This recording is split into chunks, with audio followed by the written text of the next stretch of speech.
আলোচ্য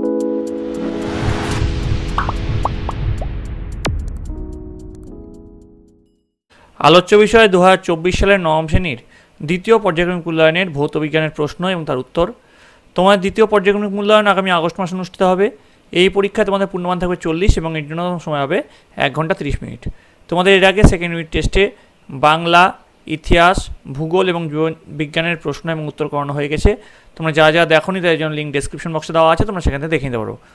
তোমাদের এই প্রশ্নোত্তর শুরু করার আগে বলে রাখি, তোমরা যারা এই চ্যানেল নতুন তারা অবশ্যই চ্যানেলটিকে সাবস্ক্রাইব করে দিও এবং পাশে থাকা বেল আইকনটি প্রেস করে দিও। তো তোমাদের এই প্রশ্নোত্তর শুরু করার আগে একবার দেখে নেবো তোমাদের সিলেবাসে ঠিক কী কী রয়েছে, এবং তারও আগে বলে রাখি, তোমাদের যদি এই প্রশ্নের পরে আরও এক সেট প্রশ্ন এবং তার উত্তর দরকার হয় ভৌত বিজ্ঞানের, তোমরা কমেন্টে জানাবে, আমি তোমাদের জন্য আরও এক সেট প্রশ্ন এবং তার উত্তর নিয়ে আসবো। তো দেখো, তোমাদের যেটা প্রথমে যেটা চ্যাপ্টার থাকবে মৌলের ধারণা, এখান থেকে তোমার দুটো এমসিকিউ, একটা 1 নম্বরের প্রশ্ন, একটা 2 নম্বরের প্রশ্ন এবং একটা 3 নম্বরের প্রশ্ন থাকছে। পদার্থের গঠন ও ধর্ম, এখান থেকেও তোমার দুটো এমসিকিউ, 3টে 1 নম্বরের প্রশ্ন, একটা 2 নম্বরের প্রশ্ন এবং একটা 3 নম্বর প্রশ্ন থাকছে। দ্রবণ, এখান থেকে একটা এমসিকিউ, একটা 1 নম্বর, একটা 2 নম্বর, একটা 3 নম্বর প্রশ্ন থাকছে। অ্যাসিড, ক্ষার ও লবণ, এই চ্যাপ্টার থেকে তোমাদের দুটো এমসিকিউ, একটা 1 নম্বরের প্রশ্ন, একটা 2 নম্বর প্রশ্ন এবং একটা 3 নম্বর প্রশ্ন থাকছে। এবং সবশেষে কার্য, ক্ষমতা ও শক্তি, এখান থেকে তোমাদের একটা এমসিকিউ, একটা 1 নম্বর প্রশ্ন, একটা 2 নম্বর প্রশ্ন এবং একটা 3 নম্বর প্রশ্ন থাকছে। মোট যেটা তোমাদের থাকছে, তোমাদের 8টা এমসিকিউ থাকছে, 7টা 1 নম্বর প্রশ্ন, 5টা 2 নম্বর প্রশ্ন এবং 5টা 3 নম্বর প্রশ্ন থাকছে। মোট থাকছে তোমাদের 40 নম্বর। এইভাবে তোমাদের ভাগ হচ্ছে। তো দেখে নাও তোমাদের প্রশ্ন এবং উত্তরগুলো ঠিক কেমন হতে পারে। প্রথমে যে প্রশ্ন, নিচের প্রশ্নগুলির উত্তর দাও, প্রতিটি প্রশ্নের মান আছে 1 করে, এগুলো এমসিকিউ প্রশ্ন। তো আমি তোমাদের সুবিধার্থে অনেক কটা অপশন দিয়েছি, এত কটা অপশন কিন্তু তোমরা পরীক্ষায় পাবে না। কোনটির ক্ষেত্রে অণুর সংখ্যা সর্বাধিক? এর মধ্যে দেখো 1 গ্রাম O2 নাকি 1 গ্রাম F2 নাকি 1 গ্রাম N2 নাকি 1 গ্রাম H2। তো এটা সঠিক উত্তর হচ্ছে 1 গ্রাম H2, ডি হচ্ছে সঠিক উত্তর। কোনটিতে পরমাণুর সংখ্যা সবচেয়ে বেশি? ঠিক আছে, তারপর দেখো কোনটা পরমাণুর সংখ্যা সবচেয়ে বেশি, 18 গ্রাম H2O নাকি 18 গ্রাম H2 নাকি 18 গ্রাম CO2। উত্তর হবে 18 গ্রাম H2, বি হচ্ছে সঠিক উত্তর। সি দেখো, অ্যাভোগাড্রো সংখ্যার মান প্রথম নির্ণয় করেন কে? উত্তর হবে যেটা মিলিকান, সি হচ্ছে সঠিক উত্তর, মিলিকান প্রথম নির্ণয় করেন। ডি দেখো, উষ্ণতা বৃদ্ধি পেলে ইয়ং গুণাঙ্কের মান কি হবে? উত্তর হবে হ্রাস পাবে। তারপরে দেখো ই নম্বরের যে প্রশ্ন সেটা একবার দেখে নাও।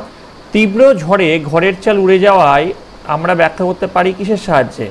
স্টোকসের সূত্র নাকি বার্নৌলির নীতি নাকি নিউটনের সূত্র নাকি কোনটি না? উত্তর হবে বার্নৌলির নীতি। পরের প্রশ্ন, স্থিতিস্থাপক গুণাঙ্কের মাত্রা তোমাদের নিচের কোন রাশির সঙ্গে সমান? অপশন আছে বল, ভরবেগ, পীড়ন, ত্বরণ। উত্তর হবে পীড়ন, সি হচ্ছে সঠিক উত্তর। ইমালশনের উদাহরণ দাও। ইমালশনের একটা উদাহরণ হচ্ছে দুধ। অ্যাসিড বৃষ্টির জন্য দায়ী গ্যাসটি কোনটা? NO2। ঠিক আছে, এবার দেখো কারণ হচ্ছে SO2, NO2, CO2 এই তিনটি অম্ল বৃষ্টির জন্য দায়ী। ঠিক আছে, তো তিনটাই কিন্তু অম্ল বৃষ্টির জন্য দায়ী থাকছে। তারপর দেখো আই, মিথাইল অরেঞ্জের আম্লিক মাধ্যমের বর্ণ কিরূপ? এটা যেটা সঠিক উত্তর সেটা হবে ডি, গোলাপি লাল। দুটি বস্তুর রৈখিক ভরবেগ সমান কিন্তু তার ভরবেগের অনুপাত 2:3, বস্তু দুটির গতিশক্তির অনুপাত কত? উত্তর হচ্ছে এ, 3:1। আমরা জানি এটা এর অনন্যক হয়ে যায়। তারপর দেখো 2 নম্বর, নিচের প্রশ্নগুলির উত্তর দাও, প্রতিটি প্রশ্নের মান আছে 1 করে। যে কোনো 7টা প্রশ্নে তোমাদের উত্তর দিতে হবে এখানে। প্রথম প্রশ্ন দেখো, কোনো গ্যাসের গ্রাম পারমাণবিক ভর ও গ্রাম আণবিক ভরের মান সমান? উত্তর লাগবে যেসব গ্যাসের অণু একটি করে পরমাণু দ্বারা গঠিত তাদের গ্রাম পারমাণবিক ভর ও গ্রাম আণবিক ভরের মান সমান।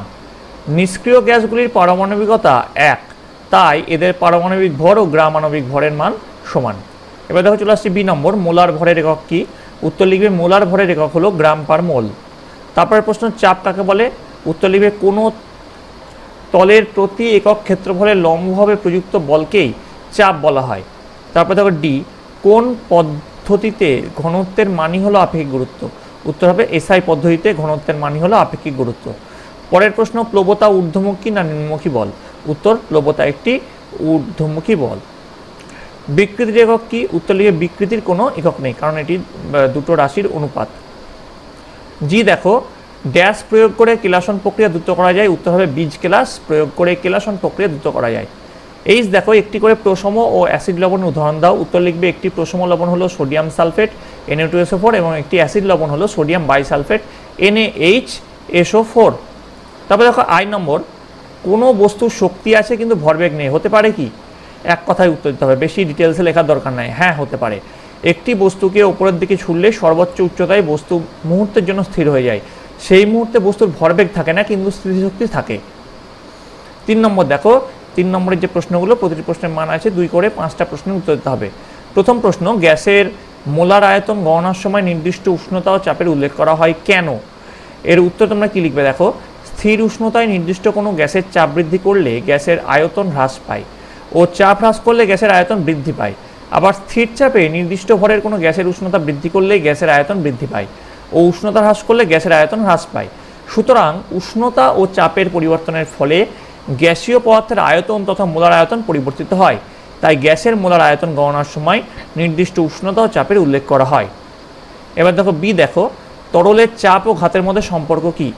এর উত্তর তোমরা লিখবে কোনো তরলের এটা তলের হবে কোনো তলের উপর প্রযুক্ত ঘাত হলো তলের উপর প্রযুক্ত চাপ ও তলের ক্ষেত্রফলের গুণফল, অর্থাৎ ঘাত F = চাপ ইন্টু ক্ষেত্রফল, অর্থাৎ F = PA। এই সূত্রটা তোমরা জানো, খুব ইম্পর্টেন্ট সূত্র। সি দেখো, বায়ুমণ্ডলের চাপ ও প্রমাণ চাপ বলতে কি বোঝো? তো বায়ুমণ্ডলের চাপ পয়েন্ট দিবে, দিয়ে লিখবে কোনো বিন্দুর চারিদিকে একক ক্ষেত্রফলের উপর লম্বভাবে বায়ুমণ্ডল তার ওজনের জন্য যে পরিমাণ বল প্রয়োগ করে তাকে ওই বিন্দুতে বায়ুমণ্ডলের চাপ বলা হয়। আর প্রমাণ চাপটা তাহলে কি? প্রমাণ চাপ হচ্ছে সমুদ্রপৃষ্ঠে 45 ডিগ্রি অক্ষাংশে 0 ডিগ্রি সেলসিয়াস উষ্ণতায় 76 সেন্টিমিটার পারস্তম্ভের চাপকে প্রমাণ বায়ুমণ্ডলীয় চাপ বলা হয়।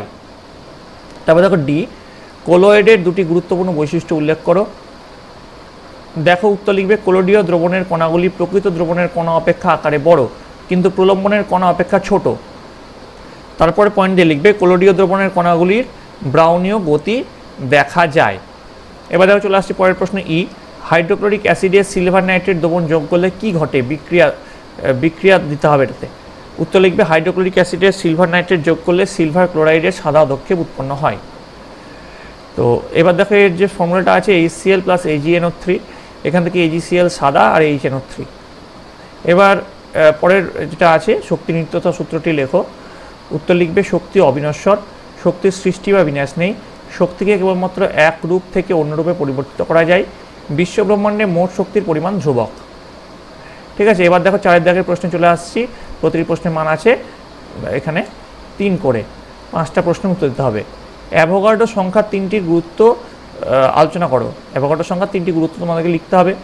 উত্তর লিখবে অ্যাভোগাড্রো সংখ্যা গুরুত্ব দিয়ে লিখবে 1 নম্বর পয়েন্ট দিবে, পারমাণবিক ভর ও আণবিক ভরের মান জানা থাকলে নির্দিষ্ট ভরের বিভিন্ন মৌল ও যৌগের পরমাণু ও অণুর সংখ্যা গণনা করা যায়। 2, এসটিপিতে নির্দিষ্ট আয়তনের কোনো গ্যাসের অণু বা পরমাণু সংখ্যা বলা যায়। 3, কোনো কঠিন ধাতব মৌলের ঘনত্ব ও গ্রাম পারমাণবিক ভর থেকে ওর পারমাণবিক ব্যাসার্ধের আসন্ন মান গণনা করা যায়। তো এবার দেখো বি নম্বর, দেখো ঘনত্ব আপেক্ষিক গুরুত্বের পার্থক্য লেখো। তো ঘনত্ব আপেক্ষিক গুরুত্ব দুটো ভাগ করবে, দিয়ে লিখবে প্রথম পয়েন্ট, পদার্থের একক আয়তনের ভরকে ঘনত্ব বলা হয়। আর আপেক্ষিক গুরুত্বের ক্ষেত্রে কোনো পদার্থের 4 ডিগ্রি উষ্ণতার সমায়তন জল অপেক্ষা কত গুণ ভারী তা হলো সেই পদার্থের আপেক্ষিক গুরুত্ব। তারপরে তোমরা এখানে ঘনত্বের ক্ষেত্রে লিখবে ঘনত্বের একটি নির্দিষ্ট একক আছে, আর এদিকে আপেক্ষিক গুরুত্ব লিখবে আপেক্ষিক গুরুত্ব দুটি ঘনত্বের অনুপাত বলে এটি বিশুদ্ধ সংখ্যা, এর কোনো একক নেই। তারপরে ঘনত্বের মাত্রা হলো ml⁻³ আর আপেক্ষিক গুরুত্বের কোনো মাত্রা নেই, যেহেতু এর কোনো ইউনিট নেই তার জন্য এর কোনো মাত্রা নেই। ঘনত্বের মান বিভিন্ন একক এর বিভিন্ন হয়, যেমন সিজিএস পদ্ধতিতে সীসার ঘনত্ব 11.3 গ্রাম পার সেন্টিমিটার কিউব, আবার এসআই পদ্ধতিতে 11,300 kg/m³। আর আপেক্ষিক গুরুত্বের মান সকল এককের সমান। এবার দেখো পরের প্রশ্ন, 1 লিটার আয়তনের একটি দ্রবণে 90 গ্রাম গ্লুকোজ দ্রবীভূত আছে। এবার মোল লিটার ইনভার্স এককে দ্রবণটির মাত্রা কত? তো উত্তর লিখবে 90 গ্রাম গ্লুকোজের মোল সংখ্যা, তাহলে 90/180 এবং 0.5 মোল। আর দ্রবণটির মোলারিটি 0.5/1 মোল পার লিটার, মানে 0.5 মোল পার লিটার। তাহলে মোল পার লিটারে আমরা কিন্তু এটা পেলাম। আচ্ছা, L⁻⁻1 মানে তোমরা সকলে জানো কিন্তু মোল পার লিটার এটা বলা হয়েছে। ডি দেখো, অম্লরাজ কি? অম্লরাজ বা অ্যাকোয়ারিজিয়া হিসাবেও প্রশ্নটা তোমাদের এখানে থাকতে পারে। আর এর একটি ব্যবহার চেয়েছে, উত্তর লিখবে 3 আয়তন গাঢ় হাইড্রোক্লোরিক অ্যাসিড ও 1 আয়তন গাঢ় নাইট্রিক অ্যাসিডের মিশ্রণকে অম্লরাজ বা অ্যাকোয়ারিজিয়া বলে। এর ব্যবহার হচ্ছে অ্যাকোয়ারিজিয়া বা অম্লরাজ সোনা এবং প্ল্যাটিনাম ধাতু দ্রবীভূত করতে ব্যবহার করা হয়।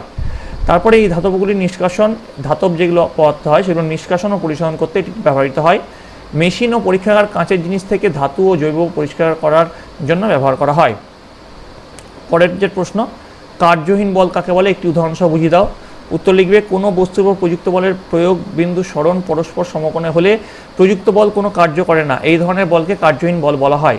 উদাহরণ, এক ব্যক্তি সুটকেস হাতে অনুভূমিক পথে হেঁটে যাচ্ছেন, সুটকেসের ওজন উল্লম্বভাবে নিচের দিকে ক্রিয়াশীল এবং ব্যক্তির সরণ ওজনের সমকোণে, তাই অভিকর্ষ কোনো কাজ করে না। এখানে অভিকর্ষ হলো কার্যহীন বল। তো এই গেল তোমাদের নবম শ্রেণীর দ্বিতীয় পর্যায়ক্রমিক মূল্যায়নের সাজেশন প্রশ্ন এবং তার উত্তর। তোমাদের যদি আরও এক সেট প্রশ্ন এবং উত্তর দরকার হয়, ইম্পর্টেন্ট প্রশ্ন এবং উত্তর দরকার হয়, তোমরা কমেন্টে জানিও। তোমাদের জন্য এই ভৌত বিজ্ঞানের আমি আরও এক সেট প্রশ্ন এবং উত্তর নিয়ে আসবো। এছাড়াও তোমাদের যে বাকি সাবজেক্টগুলো আছে সেগুলো খুব তাড়াতাড়ি ইউটিউবে নিয়ে আসা হবে, তার জন্য তোমাদের সকলকে এই চ্যানেলের সঙ্গে যুক্ত থাকতে হবে। তোমাদের যদি এই ভিডিওটি ভালো লেগে থাকে অবশ্যই লাইক করবে, বন্ধুদের কাছে অনেক অনেক শেয়ার করবে। আর তোমাদের যে এই ভিডিওটা দেখেই পরীক্ষাতে বসবে সেরকম নয়, তোমরা তোমাদের বইয়ের চ্যাপ্টারগুলো খুঁটিয়ে পড়ো। তোমাদের বলে দিয়েছি কোন কোন চ্যাপ্টার থেকে কত নম্বরের প্রশ্ন আসতে চলেছে, সেইভাবে তোমরা চ্যাপ্টারগুলি খুঁটিয়ে পড়ো। আশা করি তোমাদের পরীক্ষায় 100% সাফল্য নিশ্চিত। তোমরা সকলে ভালো থাকো, তোমরা সকলে সুস্থ থাকো।